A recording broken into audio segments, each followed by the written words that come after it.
are going to talk about the creation of the graphic novel prequel for The Hills Have Eyes, titled The Hills Have Eyes, The Beginning. One of the things about The Hills Have Eyes and the Wes Craven legacy is that it's graphic. The Hills Have Eyes, The Beginning is probably the most graphic thing Justin Gray and I ever wrote. There are some ruthlessly violent scenes in this. As the story progresses, the violence escalates, and you've got the military involved, so you know that there's going to be massive casualties. Fans, I think, will really enjoy the graphic novel because it's such a fun, hardcore, and intense and really bloody story. There's people's ears being blown off, throats being ripped out, mutant mayhem. There's good old cannibalism. There's some horrible deformed births and rapes and killings, and when there is an opportunity for madness, it's there. If you're looking for gross out, done with style, that's what you're gonna find.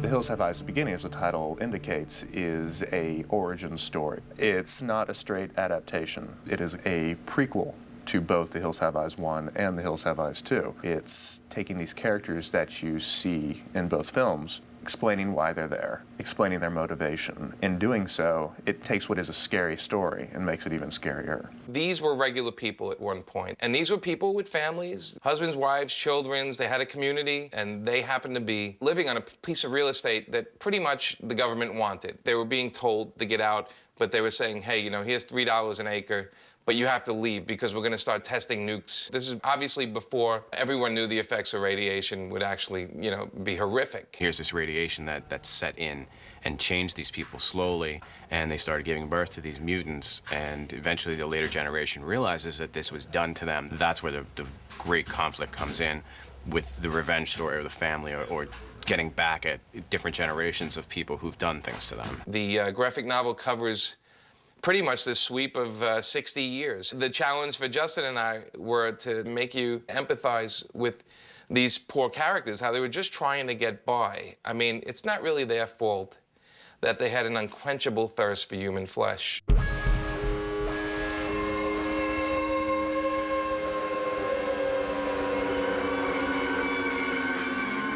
Creating a graphic novel is a multi-stage process. We'll start with the plot. That's then fleshed out into a full script. The script is then turned over to the artist. The art begins with the pencil sketches. Those pencil sketches are typically turned over to the inker. The inks are turned over to the colorist. It then is turned over to the letterer. It's a very involved process. It begins with an idea, and it involves a lot of people before it ends up in your local bookstore.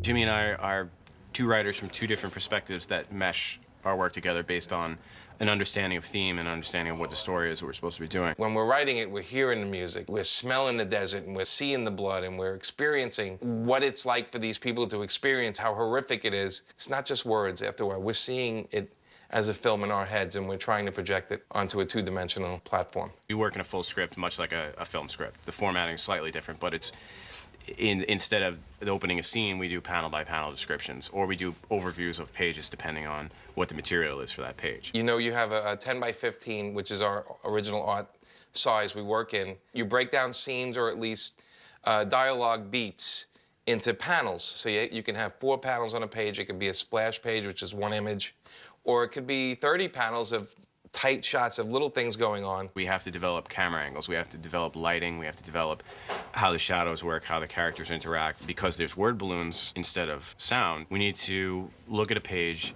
and see where everyone stands, make sure that we don't have too much dialogue in each panel to crowd out the art. It's a very fun process for me to see how the script is interpreted into the art and how the artist conveys their own sense of style. With a graphic novel, you have to really consider who you have as an artist and how far you can go and what their boundaries and what their limitations are as far as their art style and technique and all that. When we were lucky enough to get John Higgins, that was it. Then we can do anything.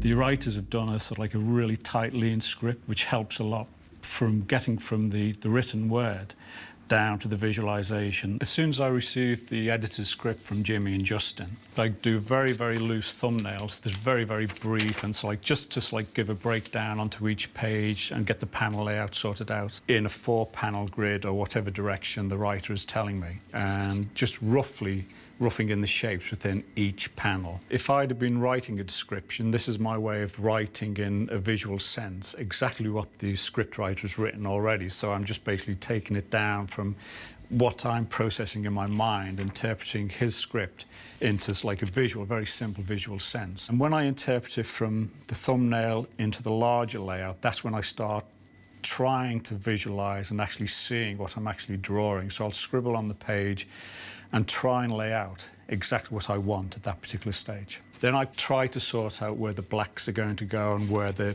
white area is going to stay white. All it is doing is breaking down black and white shapes. Then I pencil in detail in blue line. Then the next stage, I'll go over the pencil in tight ink. So it's rather than being very rough and broad in this stage, the next stage we're starting to do very tight pencils and very small lines, just get a proper finished effect and graduated tone just using line. And once I've spotted the areas where I want the blacks, I put a cross in each area that I want the solid black in, and then I pass it over to Sally, and Sally takes this page where I've done the outlines, and then I get all the pages filled in black.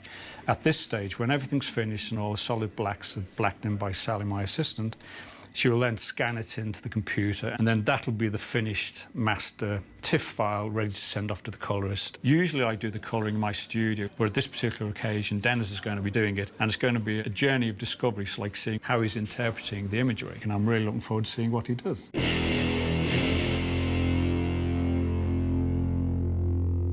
So I began with reading the script and then looking at John's art to see where John's conception as the artist, the penciler and the inker, was for the story.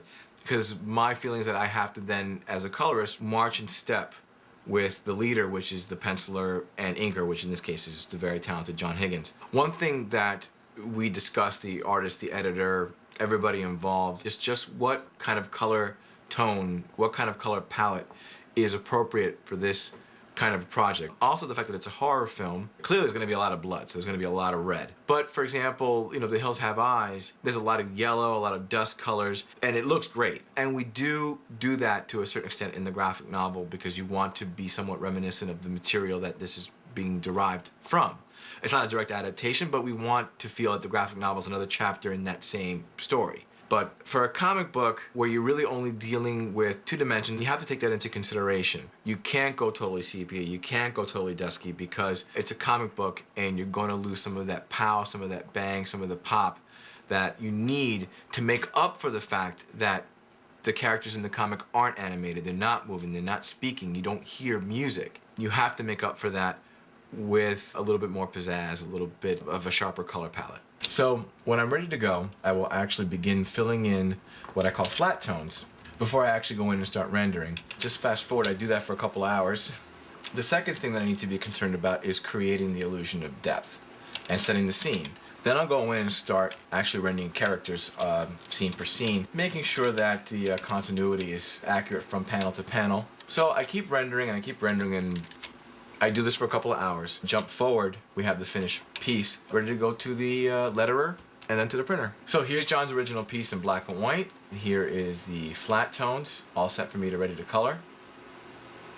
Here is the finished color. I could show it to you without the line work. You see that it's just shapes of color.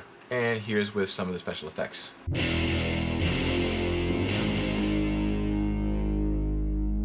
A lot of the lettering now in comics is what I would consider kind of a design element, and that's one of the reasons why I wanted to work with Comicraft, is because they developed a lot of the fonts that you see used in a lot of things. And Richard Starkings, who runs them, is the pioneer of electronic lettering for comics. He's just great at knowing what looks good with the different styles of art and just making it so that it doesn't distract. When the lettering is part of the design element, I think it just reads much better. It's just much more natural. It just flows more.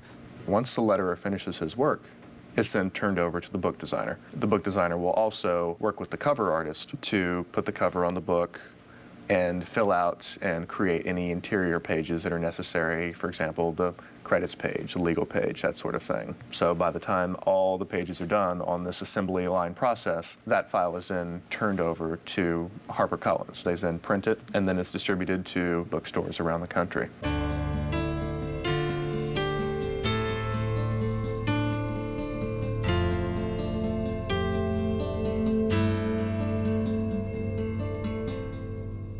Working on this book has been a really great pleasure, working with Justin, Jimmy, and John, and Eric, and seeing it go from the script, sort of from the black and white printed page, to the beautiful black and white art that John has done, and then being able to sort of add a couple of last finishing touches to really try to bring it to life has been a real pleasure, and I hope that it shows in the book. I think it's a great companion to the films to have this graphic novel. This is just as much part of the experience as the films are. And again, we were so loyal to the films, what the films presented, that I think any fan of the movies are going to really enjoy the graphic novels. And I think also it's about time some people started reading. You're going to get something in this that you're not going to have already seen in a film.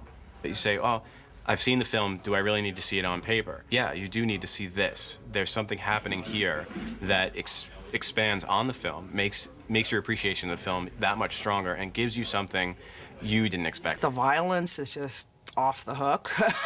There's mutant mayhem, there's good old cannibalism, there's throats being ripped out, there is everything that you'd want to see in something that has The Hills Have Eyes legacy. We're starting to expand into, like, you know, how horrific and how bestial these particular mutants have been, how diseased they've become, and it's like how they just see you and I as prey.